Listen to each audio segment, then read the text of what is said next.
Shalom Aleichem Besem Yesus Hamasiah Yi Yesus Jidu Deming Yi Ansin. Assalamualaikum warahmatullahi wabarakatuh. True God Jesus Christ bless you all. Yesus Allah yang benar menjamah lidah bibir hambamu, supaya hanya menyampaikan kebenaran Alkitabiah saja, dan engkau memeteraikan yang mendengarkan tayangan ini, dilembutkan hatinya dan tunduk pada kebenaran Alkitabiah.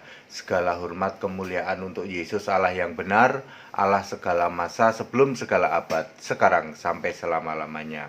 Haleluya. Bersama saya Pendeta Henry Tandianta BPS. Kali ini kita akan membahas sebuah tema, ya. Tema ini memang faktual, ya, supaya kita itu terbuka, ya, terbuka akan fenomena ini. Begini judulnya: menginjil malah membinasakan. Ya, Anda punya maksud untuk menginjil sebenarnya, tapi sebenarnya Anda itu malah membinasakan mereka. Bagaimana sih, Pak? Menginjil kok malah membinasakan? Ya, saudara. Ya, hati-hati di dalam Anda menginjil, ya toh. Kalau Anda salah menginjil, Anda malah membinasakan mereka.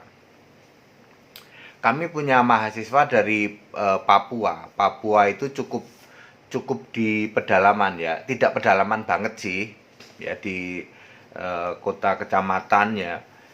Dia tuh bercerita begini, Pak Pendeta, ya, di masyarakat kami itu dulu di zaman Belanda, ya, terus sudah turun-temurun, itu sebenarnya kami ini adat, ya, adat, tetapi kami hanya percaya Yesus tok, begitu saja pokoknya. Memang kami masih adat, Pak.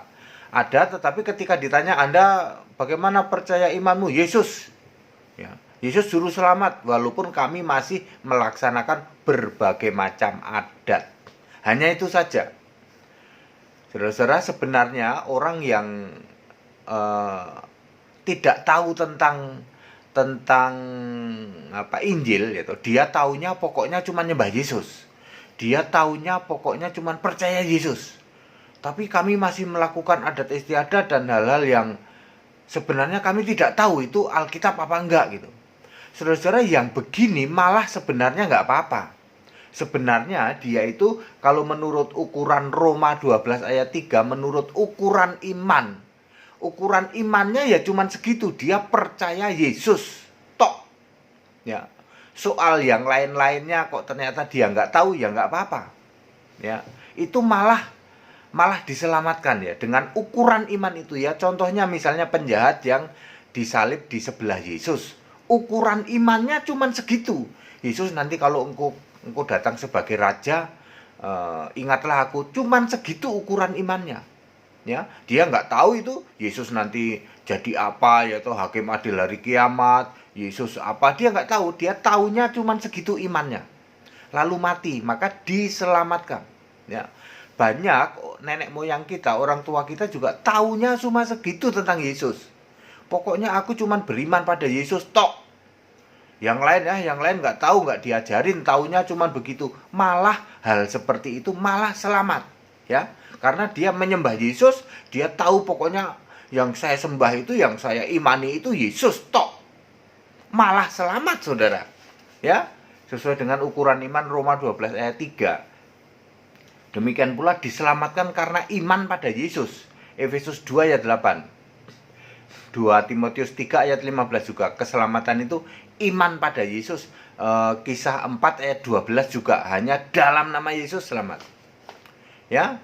Jadi saudara-saudara, yang orang tua kita atau Anda ada di masyarakat dimanapun, ya, pokoknya kami ini cuma percaya Yesus, Pak, gitu. Kalau yang lain-lainnya kami nggak tahu, ya, malah selamat. Ingat. Lalu saudara, tiba-tiba di tanah Papua ini datanglah penginjil, disebutlah misionaris. Nah, saudara, gara-gara misionaris inilah mereka jadi sesat. Tadinya mereka nggak tahu apa-apa, cuma nyembah Yesus. Tiba-tiba datang misionaris, dia bilang Allah itu Tritunggal, sembahlah Bapa. Maksud hati kita misionaris, tapi hasilnya mereka jadi binasa. Karena yang disembah berubah dari Yesus jadi Bapa. Dulu dia beriman pada Yesus tok, itu. Lalu muncul misionaris beriman itu pada Bapa, Yesus cuman anak Allah. Allah itu ada 3, Bapa, Anak, Roh Kudus. Ya, diajarilah tata gereja, diajarilah lagu-lagu gereja. Lagunya juga hormat bagi Allah Bapa, hormat bagi anaknya. Tadinya orang ini justru selamat, sekarang menjadi binasa. Karena yang disembah tidak lagi Yesus. Bener ini Pak, ini fakta di mana-mana ya. Dulu mereka secara adat hanya tahu dari Belanda ya toh, bahwa nyembah itu Yesus, sudah gitu aja. Lalu muncullah itu yang namanya Tritunggal, gereja-gereja dari Tritunggal ya toh. Mereka menginjil ke sana. Maksudnya adalah memberitakan tentang Injil, tapi yang diberitakan justru Injil lain, bukan Injil Kristus. Allahnya yang dulu Yesus jadi Bapa, Yesusnya cuman anak Allah. Tadinya orang-orang ini selamat, sekarang menjadi binasa gara-gara penginjilan. Salah menginjil membuat mereka binasa. Saudara-saudara, Galatia 1 ayat 6, jangan percaya injil lain. Ya, jangan percaya injil lain. Percayalah Injil Kristus di Galatia 1 ayat 7. Orang-orang yang memberitakan Injil lain disebut terkutuk. Nah, para misionaris ini ya toh kebanyakan menginjil ke mereka dengan Injil lain, bukan dengan Injil Kristus. Ya. Jadi kalau saudara mau menginjil, persiapkanlah dirimu dulu, bahwa yang Anda beritakan nanti Injil Kristus, bukan Injil lain. Ini akan menempelak Anda yang Anda sudah habis biaya, yaitu habis tenaga, habis waktu. Tadinya orang itu masuk surga, gara-gara Anda injili menjadi binasa, karena Injil yang Anda beritakan Injil lain, bukan Injil Kristus.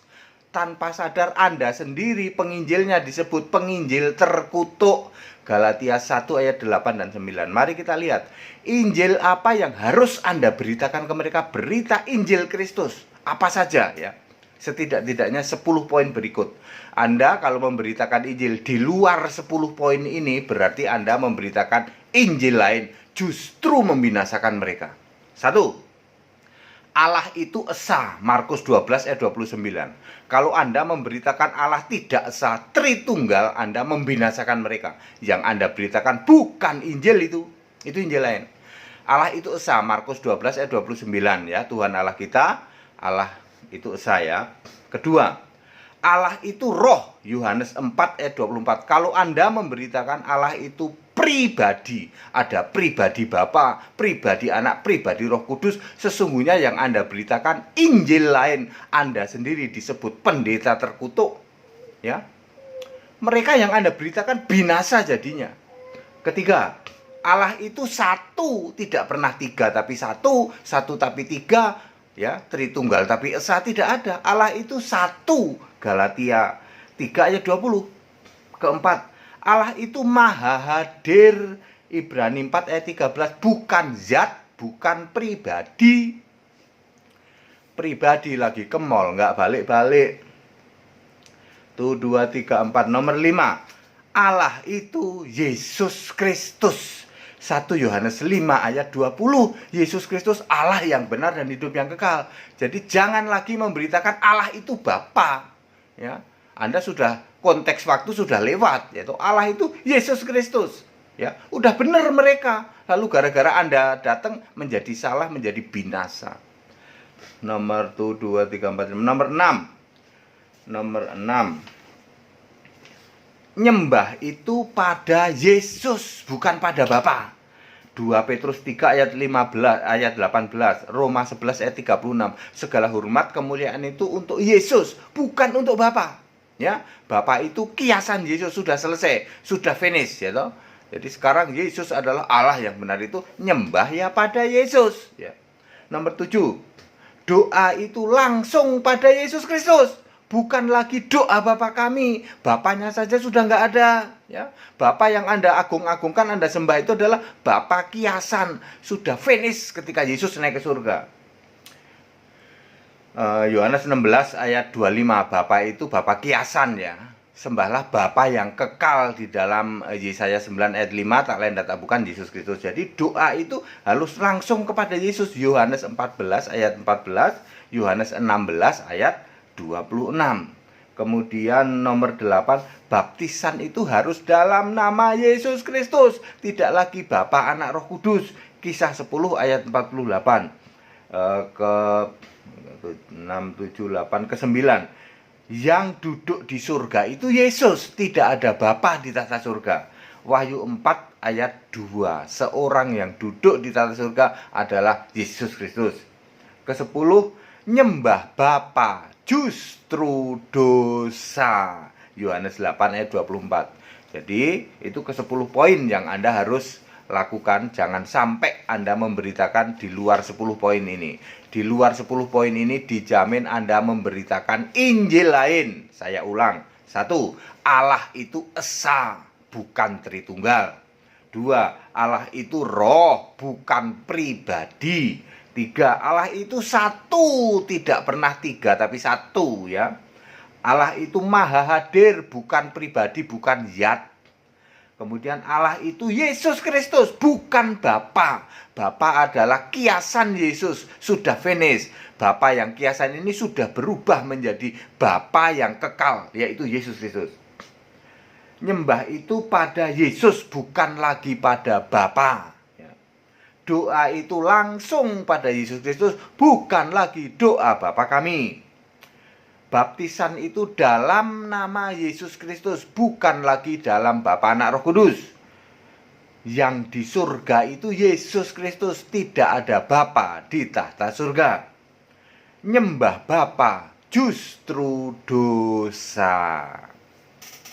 Baik Bapak Ibu Saudara, introspeksi diri sebelum Anda mau misi kemanapun juga ya. Benerin dulu dirimu. Jangan yang Anda beritakan itu Injil lain, beritakanlah Injil Kristus. Ya, Markus 16 ayat 15 juga mengatakan beritakanlah Injil. Injilnya I pakai huruf besar.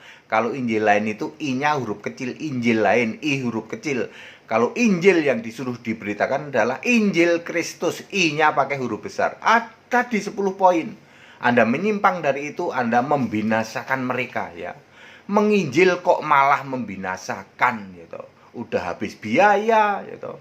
Jadi benerin dulu dirimu sebelum menginjil gitu. Ya, itu yang disebut beritakan Injil yang benar ya, bukan yang selama ini terjadi. Justru di kantong-kantong Kristen diacak-acak oleh pengajaran yang tidak alkitabiah. Akhirnya mereka apa? Mereka juga binasa gitu. Pada murtad binasa. Lah iya dong, Anda kasih pengajaran yang Injil lain bukan Injil Kristus ya toh. Ya, bikin mereka menjadi binasa. Baik, segala hormat kemuliaan untuk Yesus Allah yang benar. Saudara-saudara yang mau ikut sekolah Alkitab silahkan, masih dibuka ya. Yang tertempelak bener ini Pak. Kita lihat mereka menginjil justru malah orang itu jadi binasa. Betul ya. Ya. Dengan biaya yang dihambur-hamburkan, nggak ada gunanya. Anda sendiri disebut penginjil-penginjil, pendeta-pendeta terkutuk karena beritanya berita Injil lain ya. Semua ini ayat Alkitabiah, jadi Anda harus beritakan Injil yang Alkitabiah, Injil Kristus. Yang mau ikut baptisan tanggal 16 di Yogyakarta, 16 pagi ya, siang ya, di Yogyakarta. Segala hormat kemuliaan untuk Yesus Allah yang benar, Allah segala masa, sebelum segala abad, sekarang sampai selama-lamanya. Tetap bersama saya Pendeta Henry Tandianta BP. Haleluya. Amin.